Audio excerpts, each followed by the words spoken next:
Hello hi, मेरा नाम है सत्यम और आप मुझे देख रहे हैं रेडियो सिटी इंडिया के यूट्यूब चैनल पर। आज की ये जो वीडियो है ये बहुत इंपॉर्टेंट होने वाली है। वो इसलिए क्योंकि जब आप नई गाड़ी खरीदने जाते हो, ईवी खरीदने जा रहे होते हो, तो बहुत सारे सवाल आपके मन में होते हैं कि भाई अगर ईवी ले तो ले मान लो, पर चार्जिंग इंफ्रास्ट्रक्चर कैसे मैनेज करेंगे। या कई बार आप इसको सिर्फ एक सेकंड कार के तौर पर सोचते हो। अगर सोचते हो कि दिल्ली से शिमला या मनाली घूमने जाना है या कहीं और घूमने जाना है तो भाई चार्जिंग एक बहुत बड़ी समस्या हो जाएगी, या लॉन्ग ड्राइव के लिए बहुत बड़ी समस्या हो जाएगी। इसलिए सिटी ड्राइविंग के लिए अक्सर आप इस कार को प्रेफर करते हो। ऐसे में एक और बेहतर ऑल्टरनेटिव जो है ये उभर कर सामने आ रहा है, वो है हाइब्रिड व्हीकल्स। हाइब्रिड व्हीकल्स जो हैं वो डीजल जो गाड़ियां हैं उनका भी एक ऑल्टरनेटिव निकल करके आ रहा है, क्योंकि डीजल गाड़ियों को लेकर के ना दिन ब दिन जो नॉर्म्स हैं वो बहुत ज्यादा सख्त होते जा रहे हैं। तो आइए मैं बताता हूं आपको हाइब्रिड व्हीकल्स के बारे में। सबसे पहले हाइब्रिड गाड़ियां जो होती हैं ये नॉर्मल पेट्रोल गाड़ियों के कंपैरिजन में या डीजल गाड़ियों के कंपैरिजन में अलग तरीके से काम करती हैं। एक हाइब्रिड गाड़ी में इंटरनल कंबशन इंजन यानी आईसीई के साथ एक या एक से ज्यादा इलेक्ट्रिक मोटर्स होते हैं जो कि बैटरी में स्टोर्ड एनर्जी को यूज करते हैं। एक हाइब्रिड व्हीकल को आप ईवी व्हीकल की तरह चार्ज नहीं कर सकते हो, बल्कि जो इसमें लगी बैटरीज हैं वो चार्ज होती हैं रीजेनरेटिव ब्रेकिंग के थ्रू और इंटरनल कंबशन इंजन के जरिए।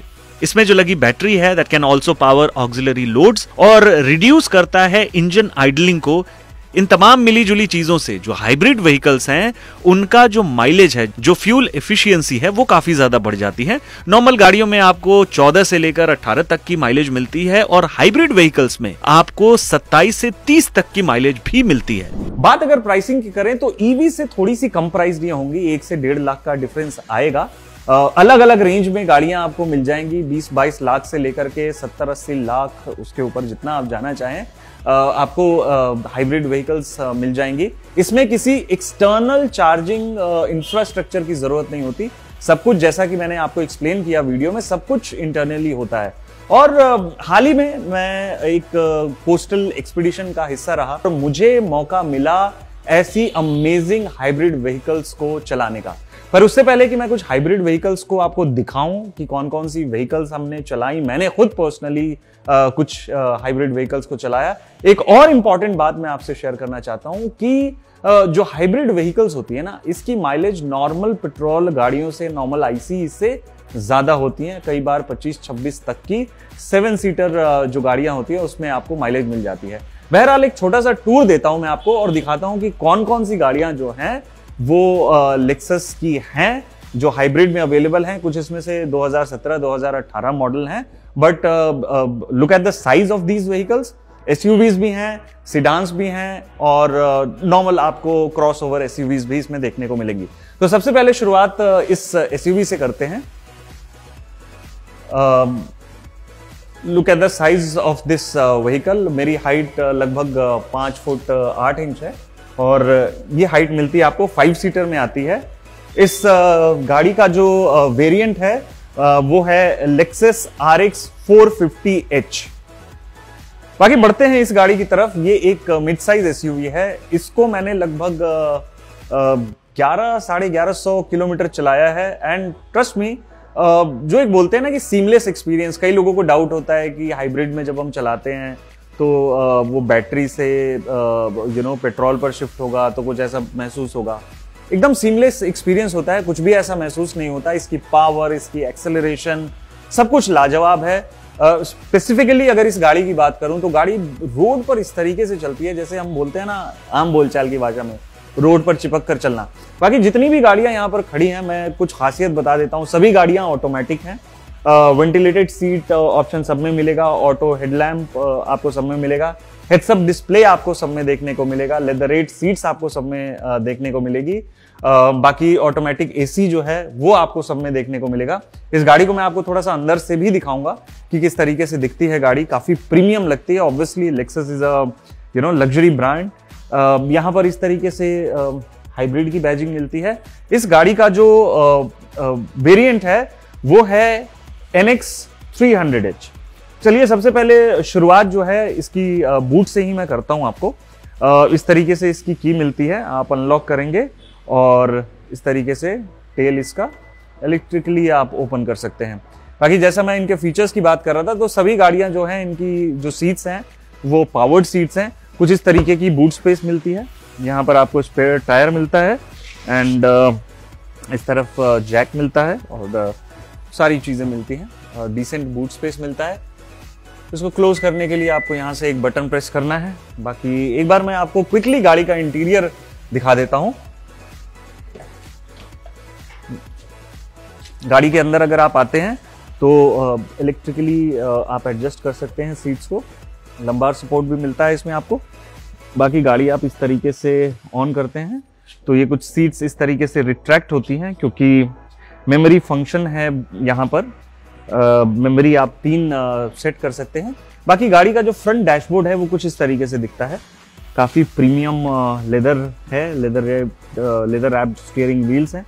इस तरीके से कंट्रोल्स मिलते हैं आपको। क्रूज कंट्रोल यहाँ से आप सेट कर सकते हैं। यहाँ पर ये आपको वाइपर का राइट हैंड साइड में ऑप्शन मिलता है और लैम्प्स और बाकी सारे ऑप्शंस आपको इस तरीके से मिलते हैं। बाकी जैसे मैंने आपको बताया कि ये एक ऑटोमेटिक गाड़ी है और ये लेक्सस का जो उनका पॉपुलर जॉयस्टिक सॉर्ट ऑफ जो कंट्रोल है वो मिलता है।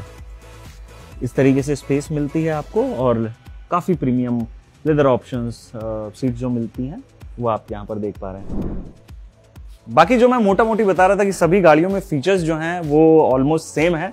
तो आपको ऑटो डिमिंग IRVM मिलता है, ऑटो डिमिंग ORVM मिलता है। रिक्वेस्ट सेंसर एक बड़ी कमाल की चीज़ है, मैं आपको दिखाता हूँ। रिक्वेस्ट सेंसर जो है वो आपको कुछ इस तरीके से मिलता है। ये यहाँ से आपको डोर लॉक करने का जो है ऑप्शन मिलता है। गाड़ी अभी स्टार्ट है इसलिए लॉक नहीं हो रही है। एक बार मैं गाड़ी का इग्निशन जो है ये टर्न ऑफ कर देता हूँ और गाड़ी को जब आप डोर क्लोज करेंगे एक सिंपल सा टच और इस तरीके से गाड़ी जो है ये बंद हो जाती है। तो क्योंकि ये लग्जरी ब्रांड है अगेन, तो इनके जो फीचर्स हैं, इनका जो ओवरऑल पूरा फील है वो बिल्कुल अलग है। अगर इस तरफ हम आते हैं तो इस तरफ भी एक SUV है which is a 5 seater. Same जो मैंने आपको 450 दिखाई थी वही वाला साइज जो है वो आपको देखने को मिलता है इसमें। बाकी ये NX 350H है। ऑल व्हील ड्राइव की बैजिंग आपको इसमें मिलती है। ये थोड़ी सी और मॉडर्न है क्योंकि मैंने जैसा बताया था कि यहाँ पर अलग अलग ईयर की गाड़ियाँ हैं। ये 2017 मॉडल की गाड़ी है। ये थोड़ी सी अपडेटेड है, थोड़ी सी मॉडर्न है। तो इसमें आपको जो इंटीरियर्स है वो भी थोड़े से अलग से मिलते हैं। थोड़े से पियानो ब्लैक फिनिश में मिलते हैं। लेदर रैप्ड चीज़ें मिलती हैं। ग्लॉसी ब्लैक कलर का आपको इस तरीके से ये पूरा लुक मिलता है। एक बार फिर रिपीट कर देता हूं, जैसे बहुत सारे फीचर इन सारी गाड़ियों में कॉमन है, तो 360 डिग्री कैमरा जो है वो भी इन सभी जो गाड़ियों में है वो स्टैंडर्ड है। इस तरफ अगर हम आते हैं तो ये है एक सिडान। भाई इसको भी मैंने चलाया, अलग फील आती है इस सिडान को चलाने की। सब में जो आप ये फ्रंट में देख रहे हैं try LED sort of setup मिलता है। LED turn indicators, day time running lamps, LED DRLs यहाँ पर आपको मिलते हैं। इस तरीके का जो हेडलैम्प वॉशर है वो भी आपको सभी इन वेरिएंट्स में देखने को मिल जाता है। बाकी अगर पीछे की तरफ आएं तो कुछ इस तरीके का सनरूफ इसमें मिलता है। जो गाड़ी मैंने ड्राइव की और जो 450 है, जो 350H है, इन सब में आपको पैनोरामिक जो है वो सनरूफ मिलता है। इस गाड़ी का आपको एक बार रियर भी मैं आपको दिखा देता हूँ। स्पॉइलर नहीं होता बट ऐसा फील देता है कि एक स्पॉइलर है इसमें। ये है ES300H। सो इसकी भी भाई जो फील है ना वो बिल्कुल अलग है। इस तरफ हम आते हैं तो जैसा मैंने आपको फ्रंट वाली एक SUV दिखाई वो सेम आपको उसी साइज में मिलती है, RX 450H। मोटा मोटी दोनों ही गाड़ियां जो हैं वो देखने में सेम है। तो अब बात पते की करते हैं कि भाई आपको क्या कौन सी गाड़ी लेनी चाहिए। कई लोग ये कहते हैं कि यार EV से पोल्यूशन कहाँ कम हो रहा है, लेकिन बात यह है कि सबकी अपनी चॉइसेस हैं, सबकी अपनी प्रेफरेंसेस हैं। गवर्नमेंट बहुत सारी सब्सिडी दे रही है EVs पर, EVs को बहुत एग्रेसिवली प्रमोट किया जा रहा है। तो अगर आपके पास चार्जिंग को लेकर दिक्कत है, या कई बार जैसे हम दिल्ली या ऐसे महानगरों में देखते हैं कि कॉलोनीज हैं या फिर ऐसी सोसाइटीज हैं जहां पार्किंग को लेकर बेहद मारामारी है, बाहर सड़कों पर खड़ा करना पड़ता है। अब ऐसे में तो यार बहुत दिक्कत वाली बात है कि किस तरीके से EVs को चार्ज किया जाएगा, क्योंकि जाहिर तौर पर इंफ्रास्ट्रक्चर की प्रॉब्लम है। तो EVs तो ये जो हाइब्रिड व्हीकल्स हैं इस तरीके से काफी बेहतर ऑप्शन के तौर पर उभर कर आ रही हैं। तो इसको जरूर आप सोच सकते हैं अपने लिए। बाकी अगर आपका कोई सवाल है इससे रिलेटेड या कोई इन्फॉर्मेशन चाहते हैं अपनी नई गाड़ी को परचेज करने से रिलेटेड, कहीं कंफ्यूज्ड हैं, तो satyam@myradiocity.com मेरा ईमेल आईडी है, उस पर आप मुझे मेल कर सकते हैं। आरजे सत्यम जो मेरा इंस्टाग्राम पेज है, वहां पर आप मुझे फॉलो कर सकते हैं, रेडियो सिटी इंडिया को फॉलो कर सकते हैं, और रेडियो सिटी इंडिया का जो हमारा ये यूट्यूब चैनल है उसे जरूर सब्सक्राइब करिएगा। और मैं कोशिश करता रहूंगा कि आगे भी आपके लिए इस तरीके के इन्फॉर्मेशन लेकर आऊं, इन्फॉर्मेटिव वीडियोस लेकर आऊं।